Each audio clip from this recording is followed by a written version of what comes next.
out playing leapfrog and cartwheels and all the kind of things little girls played back in the early 70s. And we heard a screech and a crash. Everybody, of course, it was such a loud noise. We all ran out of the yard into the laneway, and it was right at the end of the laneway, and we could see it was a car and my brother's bike. So my brother had been hit by a car. So I'm not really sure what happened after all of that during the next few days, actually. My mom went down to the site. The ambulance was called. My dad was called. And luckily there was a parent or two around dropping kids off that stayed and looked after the rest of us. That was my second money lesson, because that day I made a pact with God to be as good as I could possibly be and to never ask for anything. These pacts are lifelong until we break them, until we intentionally choose to change that. And even with intention, it can take some time and take some work. So that was my second kind of money energy story. From there, anybody here remember I Dream a Genie? That was one of my favorite TV shows, and in our house we got channel 6 and 13, so there weren't a lot to choose from. And I practiced for years, crossing my arms and blinking my head, and I really put a lot of work into learning magic, and I was sure it was going to work for me. I don't know, a few years later I gave up and decided magic didn't work, and I just never mastered it. I was sure it could work, but I just couldn't get it to work for me. Then I thought, I've tried magic, I'll try miracles. And so we were raised Catholic, and in the Catholic Church you have your first communion in grade 2, about age 7. And so around that time I asked my parents for a prayer corner in the house, and so they obliged willingly. I'm sure they thought it was a little strange. I've never met another 7-year-old that asked for their own prayer center. But I had it for years, actually, until we moved again, as long as we lived in that house. And so they brought in a little wooden shelf and a mat for me to kneel on, because when you're Catholic, you kneel to pray. And I had my palm from Palm Sunday, and I had my Bible and my Bible storybooks and whatever other paraphernalia I felt belonged in the corner. And my mom brought me holy water every week from church. And so, I would kneel down to say my prayers and sprinkle the holy water everywhere like fairy dust. And I did that for almost 5 years until we moved again, morning and night without fail. And it's funny because now I'm kind of full circle. I have my altar, and I do very similar things in front of my altar. The thing is, I never got my miracle either, because I was always too afraid to ask for it. I had made that pact with God that I would be good and never ask for another thing. And so every day I prayed the same prayer, and that was just for everyone to be safe. And so when you live in fear like that, it's really hard to see the miracles that are in front of you.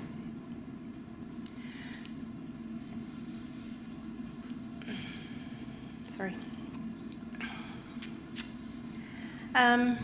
We did move again, and from there, I started babysitting when I was about age 9, which of course now would never happen, but I came from a family of 6. There were always babies around, very comfortable with babies. By the time I was 14, I got my first part-time job, worked as a waitress and loved it. By the time I was 16, I decided to quit high school. It wasn't a really happy place for me, or for a lot of people, I discovered. And that was another big energy lesson for me. I didn't understand about empaths and all of that back then, but I certainly understand why I had such a hard time now. So I left high school and began working full-time. So those were my good money years, between sort of 16 and 21. At 21, I got married. I was the old maid of the family. And the next year we had our first child, and then we had 4 kids within 4.5 years. So after the third one, I was paying more for daycare if I went back to work than I was earning, so I decided to stay home and raise our kids. So we'd bought our house only about 2.5 years earlier on 2 incomes, and then within 2.5 years went down to 1 income. So that was another money lesson for me. I learned how to tighten my belt and do without and stretch a dollar and all of those good things that our mothers taught us. From there, I actually had a really bad concussion happen just about the end of the 10 years, and that's actually what forced me back to work.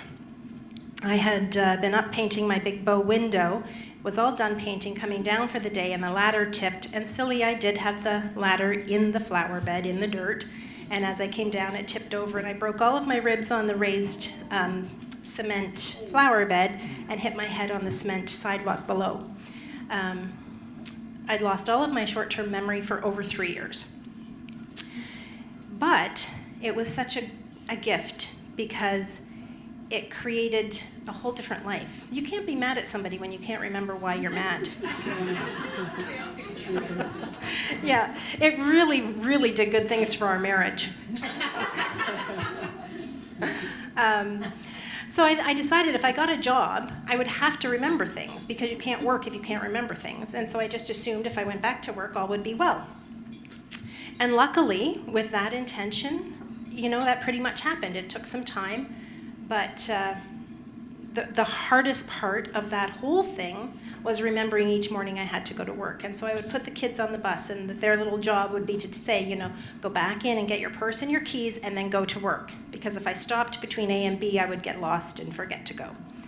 So that's kind of what happened there. So I started work part-time, and really it was the best thing for my memory. I was right. When you have to work, you have to remember stuff.